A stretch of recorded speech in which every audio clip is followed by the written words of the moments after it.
Welcome to Access Ideas, where we share insights and perspectives that spark curiosity, conversation, and inspiration.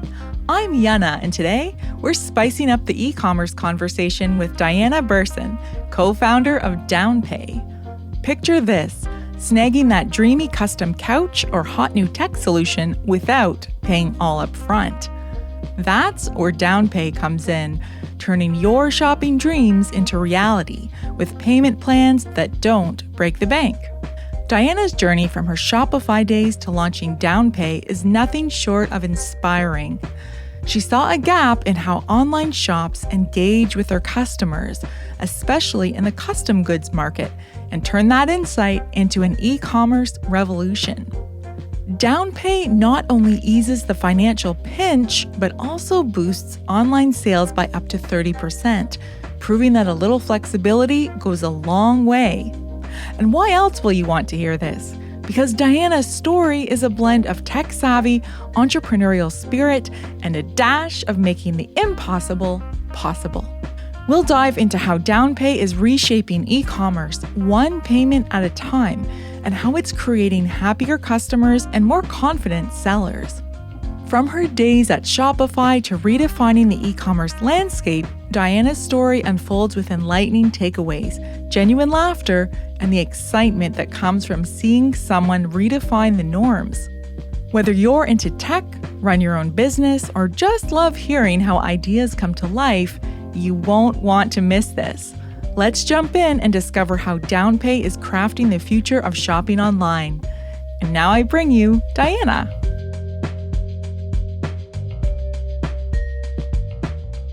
Diana, welcome to Access Ideas. It's great to have you here. Thank you so much. I'm really excited. Thanks for inviting me. I've heard so much about your podcast and just started listening, so it's great. Thank you. Thank you. That's high praise. I'm very pleased. Maybe for getting started today, we have a variety of listeners.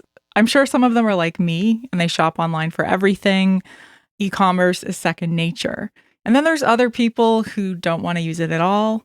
And then we've got business owners who might be thinking about launching their own e-commerce site, but maybe they're intimidated. So there's a real cross-section of listeners. Maybe we can start out by defining what e-commerce is right now. And can you explain in simple terms how it's changing the way we shop? Absolutely. I mean, it's the space I'm very well versed in, working in it for the last decade or more. E-commerce has really become this amazing place to explore businesses around the world, to explore products that you may have never considered, and making it very accessible to a wide variety of audiences, right? And so it's a huge benefit and opportunity for business owners to be able to get traction across markets that maybe they'd never even considered. And I think the way it's really just like, it's moving so quickly. It's not been around for that long. Shopify itself has been working on this since early 2000s. And that's not really saying much for like a whole industry being around for 2 decades, right? So just seeing it, how it evolves, and seeing social commerce now, like all these really interesting influencers and like all these people building brands and building this loyal fan base that wants to buy products that solve a problem or like makes people feel a certain way. I just think, yeah, it's a really cool opportunity to like explore way more than just like jumping into stores and hopefully finding something that you need, right? So I don't know if that covers e-commerce in its whole, potential, but it's a little great something. Starting point. That's a great start. And I think for some people, they might think, oh, that's just for big companies. E-commerce is only for companies who have a whole team, or I'm a small business owner and I couldn't really use it. Now, obviously, people who use Shopify know that's not the case, but let's clarify that for people who are unclear. E-commerce is really available to anyone at this point. You can be a solopreneur. Like you mentioned, social e-commerce is a huge thing. What do you think is different now with the fact that we have more solopreneurs or social media e-commerce available to us? That also means we have products that wouldn't be mass produced. We have products for sale that could be one of a kind, distinct. artisan products, custom made. And I'm getting into, of course, the Downpay territory here, but let's talk a little bit about that. What has Shopify and other companies enabled with e-commerce that is so liberating for business owners or people who want to sell a product or service? Yeah, I mean, what gets me really excited about it, back 20 years ago, you had the big companies hiring a huge agency to custom make a website and like have all their products available and, everything for customers to check out and everything. That was the only people that could afford being able to do it. And now you have companies like Shopify, like Etsy, which is a marketplace, really democratizing, commerce and making it available to people that potentially don't want to be experts in how checkout works and don't want to like sit down and really try to like build a website from scratch and, all this stuff. Like they are artisans. They are people with great ideas that want to build something and share that passion with customers out there that don't necessarily want to worry about the tech and just want to make sure that it works and, it gets their product from, their home to whoever is buying it.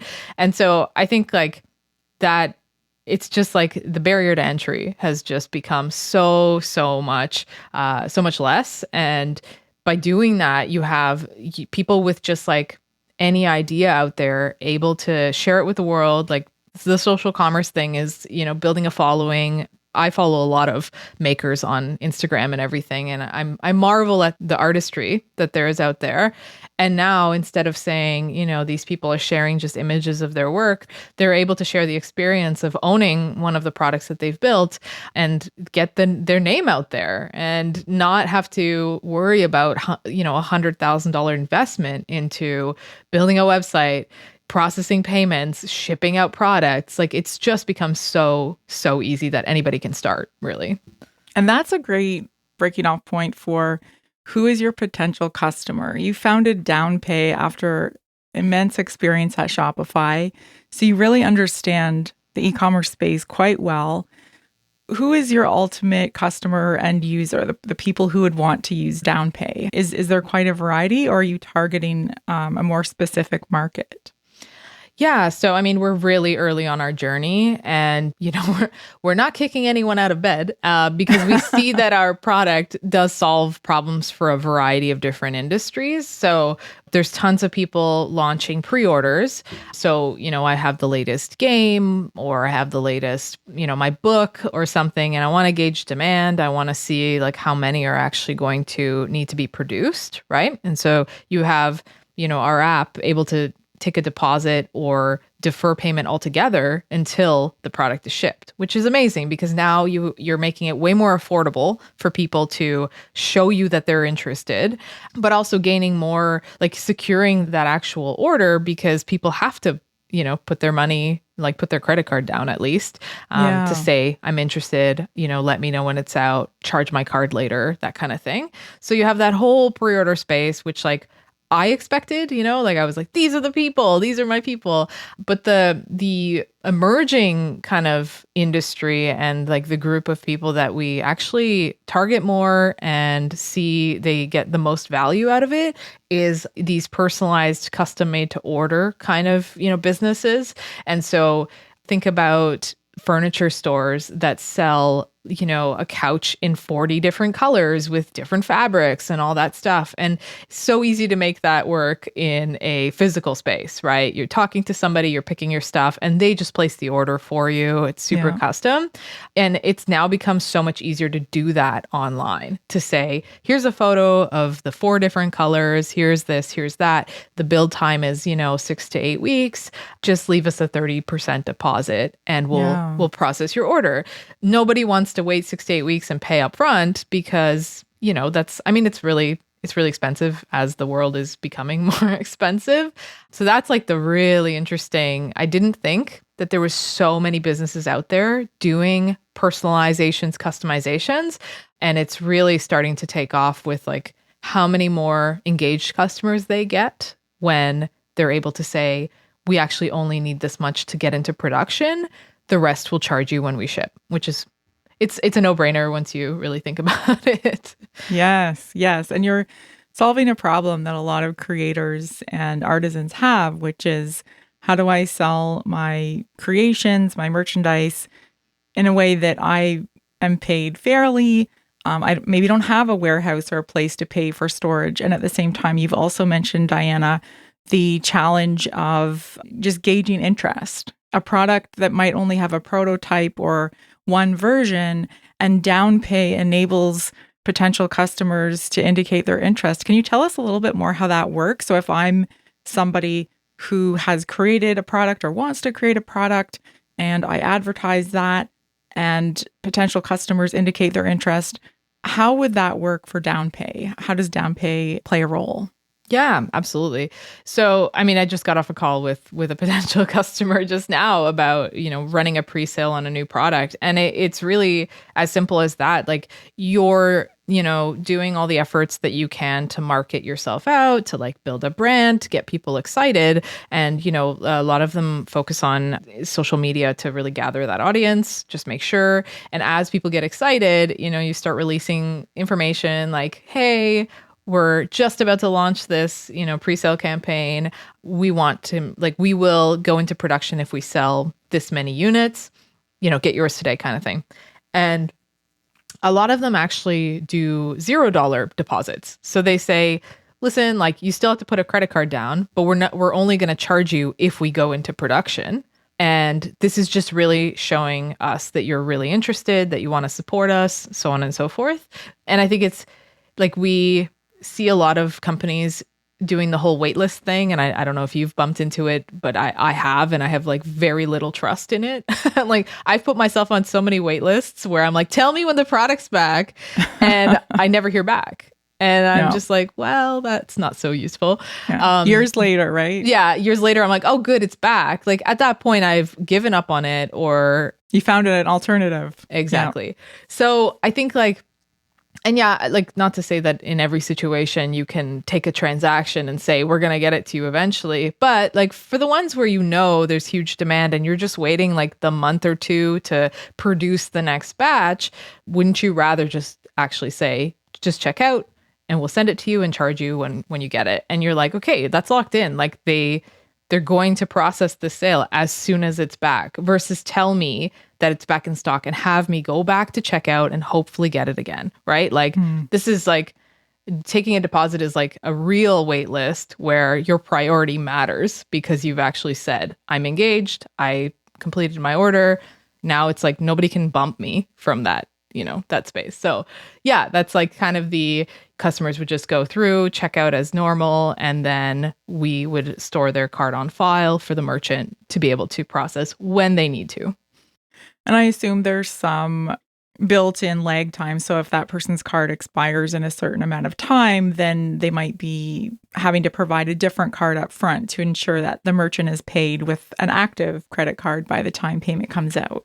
Yeah, that's exactly it. We're working on a ton of features where we make it a lot easier to say, oh, payment failed, update your payment method. And we have a customer portal available for customers that they can just go in proactively and update the card on file. So nice. if it expired or they know that something happened, it's very easy for them to just find their order, change the card on file, and now they don't have any risk of, potentially losing their order, right? So it's very easy to build these systems as well with e-commerce and just kind of give the power to the customer while the merchant just focuses on production or, kind of everything else to run their business. Can you share a success story or an example of a merchant who might not have sold their products or maybe wouldn't have experienced success, but they started using Downpay? Yeah, absolutely. I think it was maybe end of last year. No, actually, sorry. It was the end of summer of last year. We got in contact with this company in Denmark called Uno, and they were launching the 2.0 version of this in-car little device that they have available in Denmark. And it basically warns you if there's accidents ahead, lets you know if there's speed cameras, that whole thing. And they were really interested in doing basically a couple of launches for selling the full production line. And so we helped them build out some custom systems that helped do the payment collection later on, and so all the technical stuff that needs to happen to process mass orders. But the reason it was so interesting was because they came to us and said, hey, listen, like, we don't have exact dates for when our production's going to be ready, when we're going to ship out. And in Europe, in a lot of countries in Europe, it's actually illegal to sell something, collect payment up front when you don't have an accurate date. If you pre-order, it has to be exactly when you say it's going to get delivered. So when it's unknown, they needed a way to not charge, upfront, and then charge just when they ship. And so that's like the example I gave you of like this $0 deposit, this deferred payment, where you just take the order, people are locked in, they're ready to go, and you only charge right when shipping happens. And yeah, let me just pull it up here because I don't remember what their stats were, but it was like they sold a lot of things.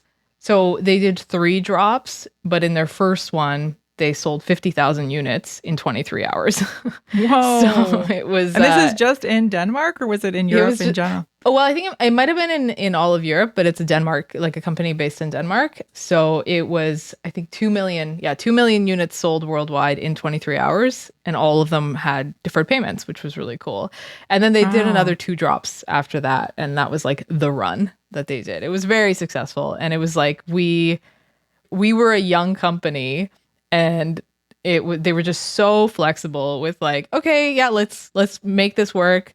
Let's scale things up. And yeah, things were really great. So, and I think what's notable too, beyond that phenomenal first success, it's extraordinary, is the fact this is in Denmark. So listeners might be thinking, oh, well, I'm in this other location, and you, Diana, are in Ottawa, which is where I am as well. Great place. Yep. But do you feel like your experience at Shopify helped expedite your understanding of some of the regulatory frameworks or restrictions that might be in place for payments around the world? And so you already had that insight that you could work with global sellers, e-commerce providers anywhere. Can you talk a little bit about that? Because some people might feel like their location could restrict them in some way if they're not used to some of the ways e-commerce works. Absolutely. So, I mean, for us, there are a few limitations in terms of like the payment gateway we work with. So Shopify has tons of payment gateways you can use. Some countries use local payment gateways. And so we only support, like at this time, we only support PayPal, and we support Shopify payments, which is like the main one that Shopify ships with. But Shopify payments is only available in certain countries. It's growing, it's getting bigger, but it is something to consider. However, most of Europe, has Shopify payments. So it varies, of course, and it's very easy to find that information. But it did really help. Like, it helped me really build the right solution for people when I first started this whole app development journey. I worked at Shopify for 6 years, and I left, I think, back in 2021. And, during that time, it was just, I got super exposed to like every aspect of what it means to sell a product on Shopify. And I ended my journey in checkout. Amazing. Maybe we can pause there, because you left after one of the most transformational eras, of course. I'm talking about the C or the P word, depending on who you are, pandemic and COVID. This was, of course, the era that so many of us turned to e-commerce and online shopping because of the restrictions in place. What did you learn during that time, Diana, that really transformed your understanding of the space, and what did you take with you when you founded Downpay? Yeah, I mean, it was really sad and cool to work during this time. Like, it was like the boom of e-commerce, like it was insane. Like, I don't know if you remember how much Shopify was valued during that time. It was insane. And so we were building so fast. We were just like hustling to get features out. And so some of the learnings were, if you remember, the supply chain delays that were so brutal, and it exacerbated all the struggles that merchants, like Shopify merchants, were dealing with. They had a bunch of orders for super popular products, like there was this like outdoor pizza oven that everybody was obsessed with during the pandemic. I remember that. Yeah. And so like these products started trending, while people were stuck at home, but the merchants were struggling to keep up because they couldn't get their shipments in from, across the ocean.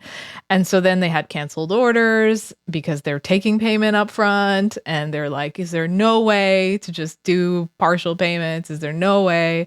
And so we started seeing these things. And I mean, it's why, I ended my journey at Shopify in checkout working on enabling technology to do the concept of partial payments, right? And so like, yes, I have a hack in terms of like starting a business because I knew this stuff and I built this stuff originally when I was there.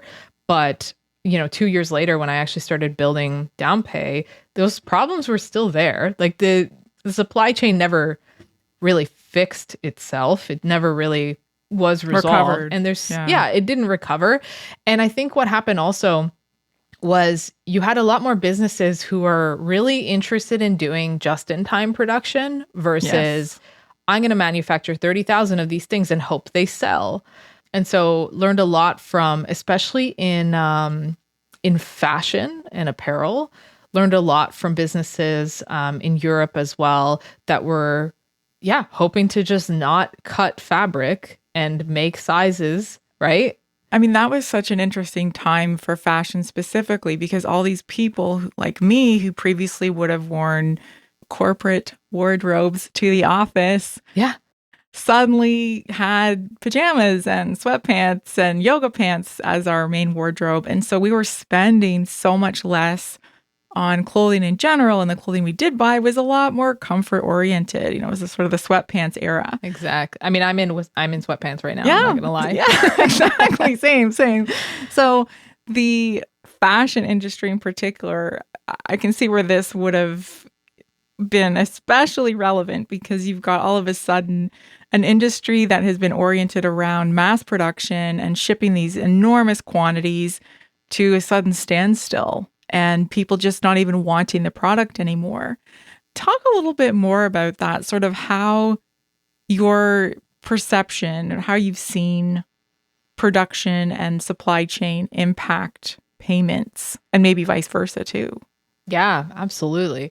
I mean, there was like, it's a shame because I'm sure, and I still think now a lot of people mass produce and like build too much and end up basically just heavily discounting things to clear their stock. And I think I'm optimistic and eager for the world to change and to become more of a just-in-time production kind of space where human beings can be a bit more patient to getting their products and getting and only paying and when they receive them. It's the world I'm trying to build where we are less of a fast fashion kind of society and everything. And I do think really interesting thing that happened in e-commerce, especially after seeing all the supply chain stuff, was like the brands that were selling on Shopify, like the ones that by name, they're building higher quality products. They're building less of them. They're doing pre-sales. They're doing, they're testing the waters before committing to something, like you said, right? Like I don't know the last time I bought like dress pants. And so there's just certain or hard things. Pants. We like to call them hard pants. Yeah, exactly. So they're, I think, getting a little bit more interested in sustainability, which is really great. And I think customers are looking for that angle as well, which is, it just builds more loyalty towards the brands that care about the environment, care about, not throwing away so much. And all the studies came out over those couple of years about how much fast fashion is impacting, the waste that's in the world. Oh, yeah. There's that famous spot in Chile with the like giant landfill that's just basically clothes that have been dumped in the desert. I think it was set on fire recently and there was all these air pollution warnings. I mean, it's mind-boggling. But I think what I especially love about Downpay is by design, you're supporting sustainability. You're supporting producers, creators who simply wouldn't have the capacity to create large outputs. And you're also supporting consumers who want to buy unique or interesting products and they don't have the money or the access to a really specialized, expensive product. So it's a very fascinating intersection of these three values. Can you talk a little bit more about that? Like, was that something that was always deliberate for you, or were some of those features nice to have and you realized it halfway through? Talk a little bit about the intersection of your values and Downpay and founding that. Absolutely. Yeah. So, I mean, I was super passionate about sustainability when I was developing this product, thinking about fashion, of course, thinking about industries where too much is produced without gauging demand, without knowing anything. But the other aspect of it for me I'm very rah about lately has been affordability. Like, our bills keep going up. I would love this beautiful couch, but you're asking me for way too much money up front. And so, if you're not familiar with the buy now, pay later apps that were once again boomed during the pandemic, the concept is that they would give you interest-free loans to buy something now and then pay it off over time, right? Like super standard loan-based things. Typically, products that are, $10, $20, they're $0 interest, pay in four. Usually they advertise like pay in four. And that's well and good. Like, that's great for a consumer. But the thing that changed during the pandemic was these apps would charge a minimum fee to the merchant. They would charge like near zero. So like 1%, 2%, whatever. They work with banks, and so they get loans, and so they have to track interest based on the actual prime rate. And so prime rate now is so high that merchants, whenever a customer uses try before you buy, gets charged 5 to 11% on every transaction. And so that's on top of any platform's transaction fees as well. But because it looks so appealing to customers, right? It's like, oh, wow, like pay in four for $0. You have more people using it because they want to, improve affordability. But you have merchants going, oh my goodness, like this is so expensive, but it seems like we have to have it, And so there's this whole area that I'm trying to really push towards, which is not having predatory pricing. And also just making sure that we still help customers pay for the things they want in the timeline that they want, and not feel like you're giving up something to the actual store that you're buying from. I think a lot of people don't recognize that that's actually what's going on the back end. And so, that changed a lot during the pandemic, and the popularity of buy now, pay later is still huge, but I think there's an opportunity there to just try to help make things more affordable for both sides, because this is if you, let's say, buy a couch for $3,000 on buy now, pay later, even the customer pays 15% interest on those payments. So now that's predatory, right? And that makes me uncomfortable.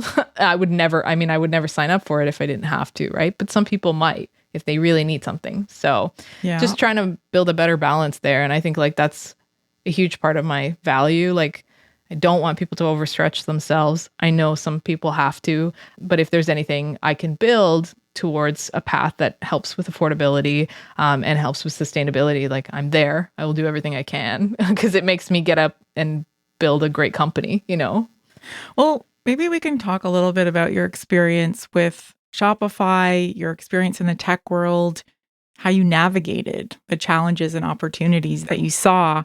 Of course, we've heard all about the stories of Shopify during the pandemic era, but talk a little bit about your overall experience in the tech world, and whether as a woman, whether as somebody who didn't plan to be an e-commerce co-founder. I want to hear it all. Tell us.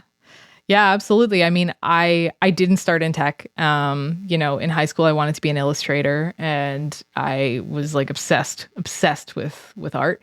But I pivoted into film and television in my final year, went to film school, did that whole tour, worked in film for several years, worked at CTV for a couple years in sound design. And it was great until I recognized that just the schedule that it provided me was not something I was really excited about. Cutting ads and promos and stuff. I'm like, it's fun for a while and like you get to, get creative. But I started recognizing that I was just not learning enough like on the job.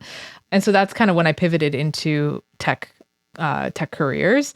I ended up in the IT department at CTV, building the sound studios that we were using, which was really cool. Like across Canada, I worked with people, like radio studios as well. So I got like really excited by like having this niche of knowledge and like learning it and building it really well. And throughout this whole time, you would have been significantly appreciating the creative process and the contribution of creators. Starting out with high school, being an illustrator.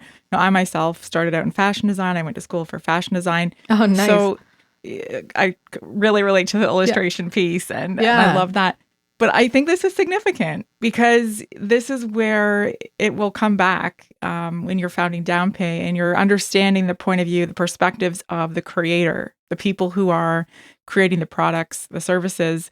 But let's continue. So you were at CTV. Yeah. The schedule was just totally not conducive to having any personal wellness or health or sleep. Yeah, it was a lot of night shifts. A lot of night shifts. Probably pretty repetitive to some extent. Yeah. And then so what sparked your interest in the tech world in Shopify? Yeah, it was, at the time, I think Bell was really taking over CTV and things were just changing a lot. And, I was at the point in my career where I wanted more challenge. I feel like every step of my career journey will be, and then I wanted to do more, or then I wanted to learn more. So you'll hear that a ton. Nice. So my mentor and friend at the time, she actually had just put in her notice and left CTV. And she's like, but by the way, I just saw this posting from Shopify, for IT, like an IT career. Why don't you apply? And I'm like, what's a Shopify? So yeah, did not know anything about e-commerce. I had sold things on eBay. I'm like, at least I knew that. And so I took the opportunity, like I got the interviews. They were amazing. I got to see the Toronto office. I was living in Toronto at the time. And they flew me to Ottawa to do like 4 interviews with like everyone. It was a crazy day. And I fell in love with the company. It was just this tech darling, right? And yeah, I got in there and really just focused on IT. Like I built a lot of the systems back in the day, how to manage devices in like 1,000+ company and so on and so forth, and kind of leveled things up. Pivoted again to security, wanting to learn more, like not wanting to do the same things I had just done for CTV. So that was kind of like the move to, getting more and more, deeper and deeper into Shopify and what it was. Still an internal team, right? Still a team that is part of a cost center instead of a cost reducer. You know what I mean? A revenue generator. That sounds better. I know what you meant. Yeah. But I learned a lot there too. And that's when I first had my first taste of product development and actually getting into like a revenue generating, team. I was working on merchant login at the time and like trying to really make it secure, do this massive migration, make design decisions with like a UX team and everything. And I was like, wow, like what is this job? And I didn't really have I don't remember what my title was at the time, but it was like, I didn't realize that what I was doing was being a product manager and making decisions that really impacted how somebody uses tech and how Shopify in general would be impacted from like an external point of view. And so yeah, at that point, it was a really difficult decision because I was trying to get the product manager title in the security team, which was like so new. They were like, we don't have that, and I'm just dying to get a mentor, right? To teach me this career path, to teach me, what to do. And I made the difficult decision to actually leave the security team and move into a real product team. What was that like? It must have been a real culture shock. It was. I mean, it was also like, it was really hard because in my head, I was like, it's so simple. Just like report me into the product org. Like, why is this so hard? And I'm like, yeah, there's like obviously more to that than I thought. And then, yeah, moving into it, it was like night and day, like people who work in revenue generating teams like have to work in different ways. Like timelines are different. There's expectations that, like the way you track metrics on projects, all these things were like completely new to me. And like the biggest thing that was super new to me was like convincing people that it's the right thing to do, that it's the right thing to build, and like building a muscle that makes you stand by your ideas. And like why this over this was just like one of the hardest things I had to learn, because it was like advocating and influencing, championing your own ideas was a much steeper climb than it would have been in the past, because it's kind of like in the past with security, it's like, okay, is it within the realm of services that we have a budget for? Yes. Okay, let's do it. Yep. Whereas now you're up against a bunch of other product developers who each have their own ideas, and they're all jostling for approval and resources. Yeah. You have only so many teams, and then you have to figure out whether your leadership is like on the same page, if they had expected a certain thing to go out over another. So it was really, really hard, and I think it was one of the hardest lessons I had to learn that probably really helped me become a founder, because you can't build it all and you have to be very particular. But yeah, there's obviously a lot of bias too with like what people want to see delivered versus what they don't. So like the non-sexy infrastructure work that has to be done, you have to fight a lot harder for it because it takes longer. Merchants don't really see it, right? Like maybe they see some performance improvements and stuff, but it's like the stuff that helps the spaghetti get managed. That was really challenging to just say, no, listen, we have to do this thing, right? And you have... Well, it's kind of like in cities, how we have sewers that are sometimes hundreds of years old, and then they collapse and we get giant craters in the road, and people are like, why didn't people fix this? Well, how many of us get excited about replacing sewer infrastructure under using the roads? Our tax money to replace sewer infrastructure, right? It's like, well, it's got to get done. So it's like the same thing in tech, right? It's like, well, no, I want the snazzy, cool new widget that does XYZ, because like that's something worthy of like an amazing marketing announcement that we can, put out there. So I think like the balance was reached at Shopify, and like it's a very sturdy, performant platform. It's why I'm building on top of it. But it was like in the thick of it, it does take a while to get your ideas, out there and to get approved for the non-sexy stuff. Well, and you were working with very big personalities, right? Like these are people who are driven to get attention, to get their ideas listened to get approval for their pitches. And maybe that isn't exactly who you are. Maybe you're happiest creating and you're happiest working with customers. But what was that like? How did you grow during that time? There must have been quite a few moments of deep discomfort or even suffering, I'm guessing, just having to deal with all that friction. Absolutely, right? Like processes kept changing. Like I was at Shopify before, I think it was around 1,000 people, and I left when it was 10,000, if not more. And so like imagine how many processes have to change and how many people shift roles and all that stuff throughout that time. It's not easy to just be like this up and coming product manager trying to figure out like the right way to do things and like trying to advocate for, ideas and all that stuff, when like there's just so much, that you have to, like boxes you have to check, people you have to like discuss things with, and like, the standard steps that go into like working in a corporate culture of like, well, we need this level of approval, and like you need to validate this with this, and like there's some things you will never know if it's the right idea. Like you have a gut instinct and you have some sort of metrics, but it's like really, really hard to like say absolutely for a fact this is going to make us millions of dollars, like we have to ship it. And so like, there was this huge competition when it came to, I think, product management at Shopify. Like, you're working for an exciting company that's, making a ton of money in like the boom of e-commerce, and people want to be on the coolest projects. They want to be, associated with having built something that stands for like greatness, because then it means you level up in your career at Shopify or elsewhere or whatever. You get to be part of like these big announcements and stuff. And I think I was not that kind of personality at all. Like I'm on podcasts and I'm on LinkedIn and I'm on these things now because I'm very passionate about my business and like building something that people recognize as like quality and stuff. But it's like really hard to do for me when I'm working for someone else, So that was just like a struggle for me to like really get out there and be like, I'm here, like this is what I'm working on and it's going to be great. What are the moments for you where time stops and you're just in your absolute zone with a customer or with your product development? Tell me a little bit more about that. Like what really makes you light up? Yeah.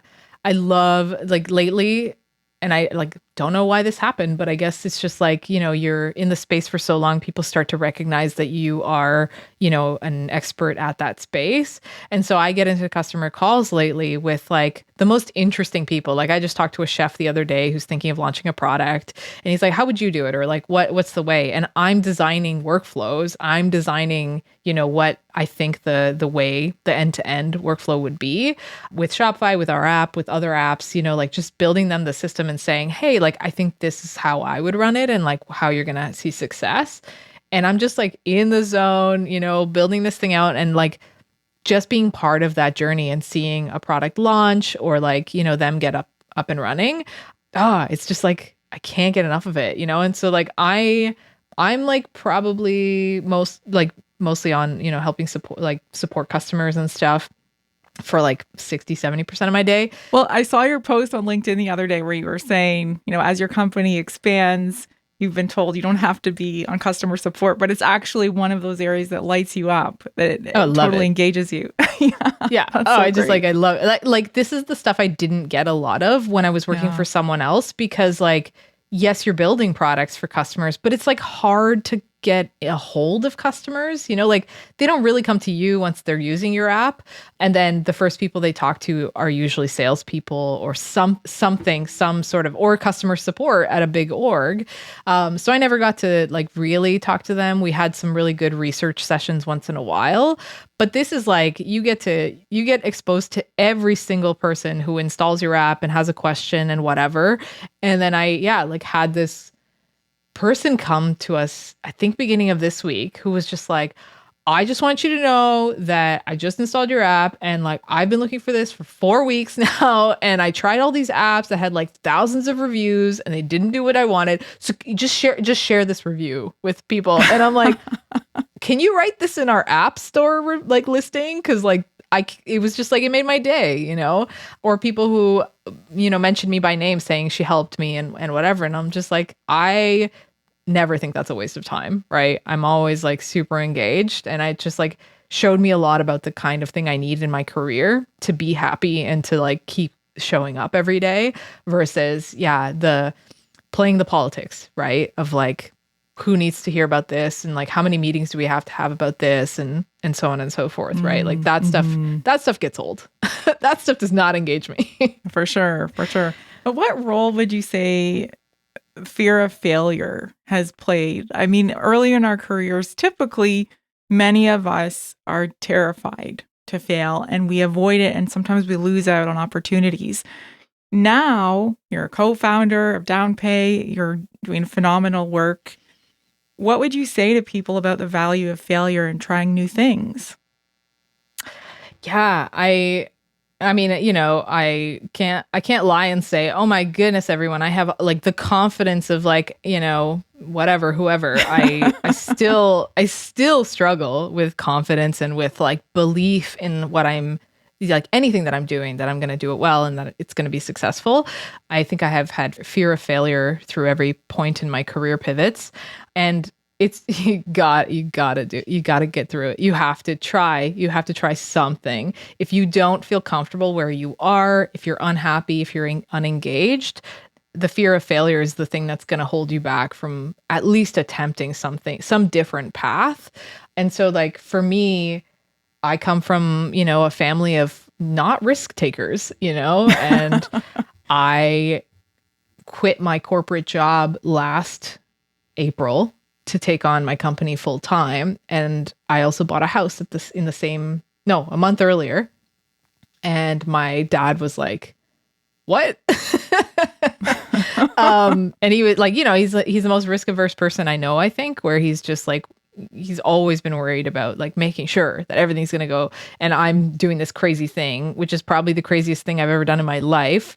But then reflecting back on it, almost 365 days later, I'm just like, all the signs pointed to like, you're crazy and all this stuff. And you just hustle and you work through it. And you look at the weeks that have passed and you go, okay, like, did I make progress in the right direction? Is my fear based on reality, or is it based on, just like things that don't exist? And you just keep pushing through it, Otherwise, yeah, like I would have never started a company. It was the right time for me to find the co-founder I found, who's amazing. And, I couldn't do this without him. But if I hadn't taken that leap, like we would have been dead in the water. Like he was full time on it. Yeah, let's talk a little bit more about your co-founder. What's his name and what role has he played? Yeah. So his name's Dennis, and he is also ex Shopify, and he had been in e-commerce for even longer than I had. Like, he was originally building apps on Shopify before even working at Shopify, like original app store, back in the day. And he had his own journey through like working at Shopify, then like trying a different company for a while. And like, I caught him in his like little 6-month break where he, felt burnt out, needed a break. And I caught him and said, like, I'm super unhappy with my work. So I had left Shopify, but was working somewhere else. And I'm like, I need something that like is more engaging and whatever. And so I convinced him to like build this app for me. And so he's my technical co-founder. He builds the foundations of everything we use and do with Downpay. And it's just like the perfect person at the right time. And if I was too afraid to say, I'm going to quit my job and do this thing, that would have fell flat. And I wouldn't feel the way I feel today saying this was worth the risk, So having a co-founder, it's a bit of moral support as well. And obviously definitely the creativity, the energy, the resource that goes into it, but just having that can-do spirit and going forward. Yeah. And it's funny because I think both of us are more risk averse than like most co-founders, I guess, or like most founders. So maybe when you put you together, your willingness to take on risk is enough for one person, exactly. And then the rest of you keeps you honest, keeps you safe. Yeah, that's exactly it. Where like I think we talked about that a while, where we're like, we would never let this company get to the point where it's just like, oh my goodness, like it's failing. We owe so much money, blah, blah, blah. Like, we're just not the kinds of people that are going to just like dig a hole that deep and, kind of like limit ourselves. And yeah, we're just very level headed. And I think the other thing is like, we're just taking our time. Like, we're bootstrapped. We didn't take VC money. We didn't take any capital. We're just trying to build something that really gives us time for our personal life and our personal aspirations, not just, work 80 hours a week forever because we want to build a $1 billion company, and like, that is how we both went into this and said, no, we want like a really comfortable life that also means we can work on things we love and still have, a family and friends and, everything else. And this is really important because I have a feeling that a lot of listeners relate to this. We see the stereotype of the entrepreneur, someone who sleeps in their office. They live to make their first $1 billion. They're obsessed with growth. Great. Okay, there's a place in the world for those people. We hear about them all the time. I get it. I get the appeal. But there are probably hundreds of thousands of entrepreneurs like you, Diana, who they have a passion, they're creative, they love to support good businesses, they love to help customers, and they also want to have a life. So what advice would you give to those who want to start their own venture in tech or e-commerce or just entrepreneurship in general, but they think maybe they're not that type A extreme personality? But you're clearly living it. So what advice would you give them? I mean, yeah, I do not put in 80-hour work weeks. I am, I'm in my 30s, so like I don't have that energy anymore. Who in their 30s has that energy anymore? And like, my big advice for that is like, think about your end goal. What is it that you really want, and why are you starting this business? Like, you can turn a hobby into a business easily, but will it make you happy? Like, that's up to you to decide. You can also, want to end the corporate life and try to like set yourself up for success and see if you can prove that you can do it, and like that's a lot of what I did. I wanted to prove to myself that I could figure this out, and we're getting there. But yeah, like I think a big piece that a lot of people miss is like they look at LinkedIn and they look at, all these, people raising money and millions of dollars in capital and all that stuff. And all that's doing is putting more pressure on yourself to, deliver some valuation that is astronomical. And so, yeah, for me, it was like, okay, make sure I have enough money in the bank to like support myself for a while I try to build this thing out. And then make sure I know what I really want as my end goal. And like my end goal is, to have a sustainable business that's helping people everywhere, wherever I can help them do this thing, provide a really high quality experience that also fulfills me when I go into work every day. And it just like engages with the e-commerce community in like a meaningful way. And have a personal life outside of that. I love playing video games. I love, exercising and all that stuff, and make sure that that doesn't get damaged in any way while I do this thing. And one of the really great conversations I had with my co-founder early on was when, I was feeling like, okay, I quit my job. Like I gotta hustle, gotta do this thing. And he's like, listen, like we are bootstrapped. We're trying to just pace ourselves. And some of the things we can already take advantage of is the flexible lifestyle that we want to lead, right? So if you want to work out for an hour and a half this morning and not start work until 11, like that's what you can afford to do for yourself because you chose this path, right? Yeah. And not feeling guilty that this isn't your regular 9 to 5. And so I don't work 80 hours a week, but I do work at 9 p.m. on one night for an hour or whatever, because I get to go for a walk with my dog in the middle of the day, or I get to take a half day here to, do something with my partner or whatever. And like, that's what really got me excited about the entrepreneur journey. And like those later night calls or whatever, it's like doesn't mean anything because I've balanced the personal things that I needed to feel like a human being with the work, right? It's never like gonna overtake because I'm mindful to just like make sure I'm doing the right things for my health, for my mind and everything before I say, okay, let's sit down for work and, knock this stuff out for hours on end. So really think through like the things you need and then the things you want out of your life before making this leap, but absolutely make the leap because it's amazing. Absolutely. It's enjoyable. And you mentioned the word bootstrapped. And of course that idea is you're basically building when you can with your own money. You're not depending on VC money, as you mentioned. Can you talk a little bit about where you want to see Downpay in the next 5 years or even the next year? What are some goals you're excited to achieve? Yeah. I mean, it would just be amazing to just keep seeing a variety of businesses come on. Like, it's obviously super exciting to see like larger brands, use your app, So when I see installs from like bigger brands, I'm like, ooh, like I can't believe they heard about us. Or, you have a call with somebody that you recognize or you love the product that they sell. And so like, my big goal is just like, I really want to set us up as the best in class app to do this on Shopify and to like be the solution to these types of businesses and get that awareness out there for, the fact that we exist. And, like that review I mentioned to you where people were like, I've tried so many apps and like finally found yours. And I'm like, I don't want that to be the thing anymore. I want it to just be like, oh yeah, we know where to go because this one solves the problem we need to solve. Yeah. It should be like way less friction, which I'm like, okay, how do I do that? Which is the hard battle to fight. Yeah. Well, if customers want to contact you, they should go to the Downpay site or your LinkedIn. Are those the best ways to reach you? Yeah. And we'll put those in the show notes. And then let's say I'm a customer who would like to shop from artisans or e-commerce providers that specifically provide Downpay as a service. Is there a way to search for that? Can I look at vendors who use Downpay and then choose to shop from them specifically? Wow, you just created a feature request that we don't have yet. Well, the reason I thought of this is... That's cool. I thought I'm probably somebody who... The reason I thought of it is I'm someone who would love to buy more well-made products.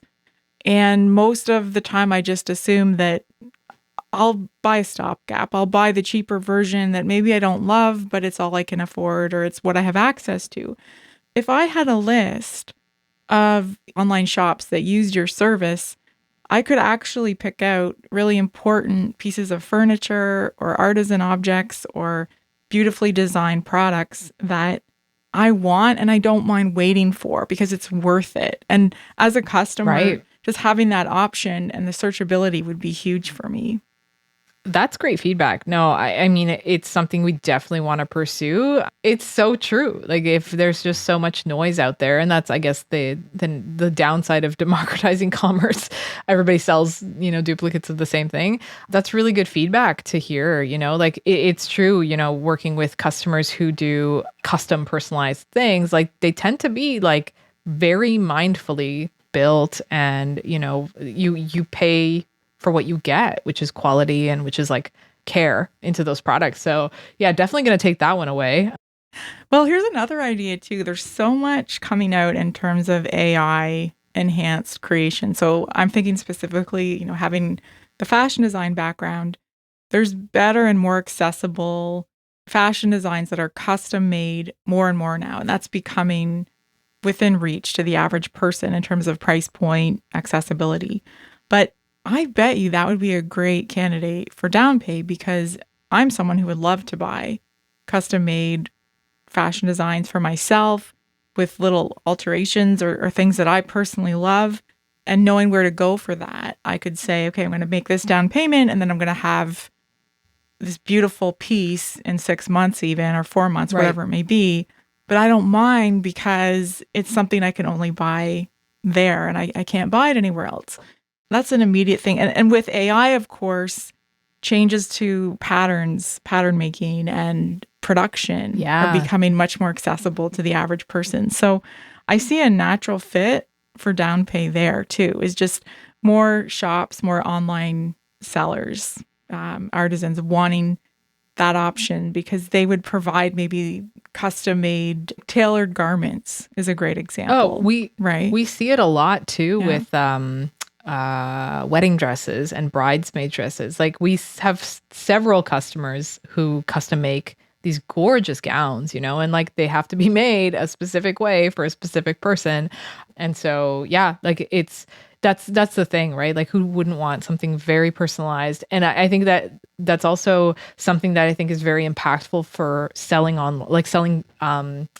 clothing online, where you don't know if it's going to fit you and stuff. And like, sure, you can try it, like you can buy it, try it, all that stuff, and then return it if you don't want. But that's like a pretty frustrating experience and super wasteful and not, great for carbon footprint. So, like providing your size and building something off of that. Like how cool is that to say like, this will fit me perfectly. It's something that I'm going to care about for a long time. It's like a staple piece or something, right? So I love the idea that this is becoming more commonplace, and building something custom is just like, yeah, it means that it means something more to you, right? Because you picked everything out. Yeah, I'm thinking about this a lot more as I've learned about Downpay. Is there anything that we haven't discussed that you want to share today? I mean, we covered so much and we've gone so far. But yeah, no, like just like a cool other e-commerce trend or like the impact that I've seen with e-commerce has been on the service industry as well. Like just recently, we've seen such an uptick in like businesses who rent things out. Once again, like rentals being something way more sustainable and like you use the same thing over and over again versus like something new every time. So I love that. And it's like deposits are like a natural fit there. So it's been cool to see those businesses come on. A lot of bouncy castle rentals. Very, very niche. But then there's also services like, treatments, like massage, therapy. There's even like a couple customers that sell like car detailing, and so once again, like services are a whole space where you don't charge somebody before services are rendered. You charge them when they complete their appointment. So that's been just such a natural fit for us as well, which is cool. And it's cool to see that like, I don't think like Shopify was like the first thing in mind when you think of services, you know, because you usually think physical products that ship out and stuff. But it's just like, yeah, it's been really cool to see like they're launching, you know, sites for like beauty or whatnot and doing treatments and all that. And we're just along for the ride. We're like, yeah, absolutely. Like that makes sense. Take a, 20% deposit so people don't cancel and then book your time and so on and so forth. So really neat niches that are just like unfolding for us. That's fantastic. It's been so great having you on today, Diana. I've learned a lot and I love your passion and your energy, but also your commitment to balance and getting outside. I relate. I deeply relate. So thank you so much. Oh, thank you so much for having me. It was a great, great chat.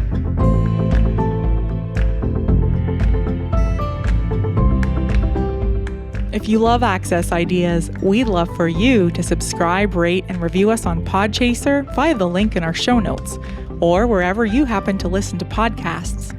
Tell your friends about the podcast too. Until next time, thanks for listening to Access Ideas.